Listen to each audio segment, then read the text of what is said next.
बोली बाके बिहारी लाल की जय, सच्चे दरबार की जय। हर वक्त एक ही रास्ता काम नहीं आता, हर समय काम बुद्धिमता से ही लेना चाहिए। एक सेठ जी थे, उनके पास एक गधा था, गधा।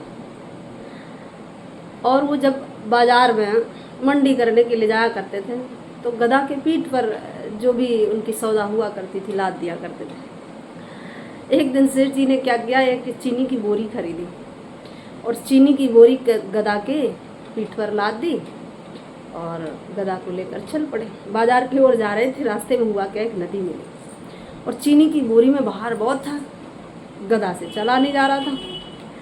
जब उससे चला नहीं जा रहा तो हुआ क्या, नदी के पास में जैसे ही वो गधा पहुंचा, अब गधा ने सोचा कि नदी की प्रवाह तो बड़ी तेज है, अब मैं इस पार से इस पार कैसे हुआ, और बोरी में वजन बहुत था। अब हुआ क्या, गधे ने विचार किया, उसमें तो चीनी है बोरी में, मैं पानी में बैठ जाऊं, चीनी की बोरी भीग जाएगी, उसमें जल भर जाएगा तो चीनी घुल जाएगी, भार कम हो जाएगा। गधा ने क्या किया, उस नदी में बैठ गया और जैसे ही बैठा तो चीनी की बोरी उसमें घुरने लगी और धीरे धीरे चीनी की बोरी घुर गई। बस गधा धीरे से आगे बढ़ गया, बाहर कम हो गया तो आगे बढ़ गया और जैसे ही आगे बढ़ा, इस पार से उस पार हुआ।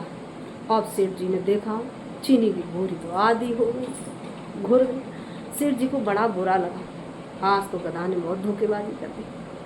बाजार में गए, आधी बोरी चीनी जो था पास में उसे बेच लिया।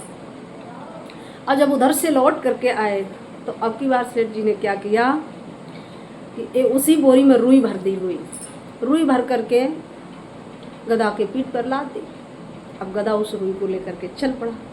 जब नदी के किनारे आया, अब रुई में तो भार था नहीं, बिल्कुल हल्की थी, मस्ती में चला आ रहा था। जैसे ही नदी में प्रवेश किया तो नदी के जल में जैसे ही डूबा तो हुआ क्या कि उसमें बोरी में रुई थी, उसमें पानी भरने लगा और जैसे ही उसमें पानी भरा, अब तो रुई में बहुत भार हो गया, अब गधा से चला नहीं जा रहा था। तो सेठ जी ने क्या किया, उसे डंडे मार मार करके जल से बाहर किया और डंडे मार मार करके ही घर तक लेकर के आए। अब गधा को लगा कि हर वक्त एक ही बात काम नहीं आती, हमेशा काम बुद्धिमता से लेना चाहिए। चीनी थी तो डूब गए, रुई थी तो डूबना नहीं चाहिए था।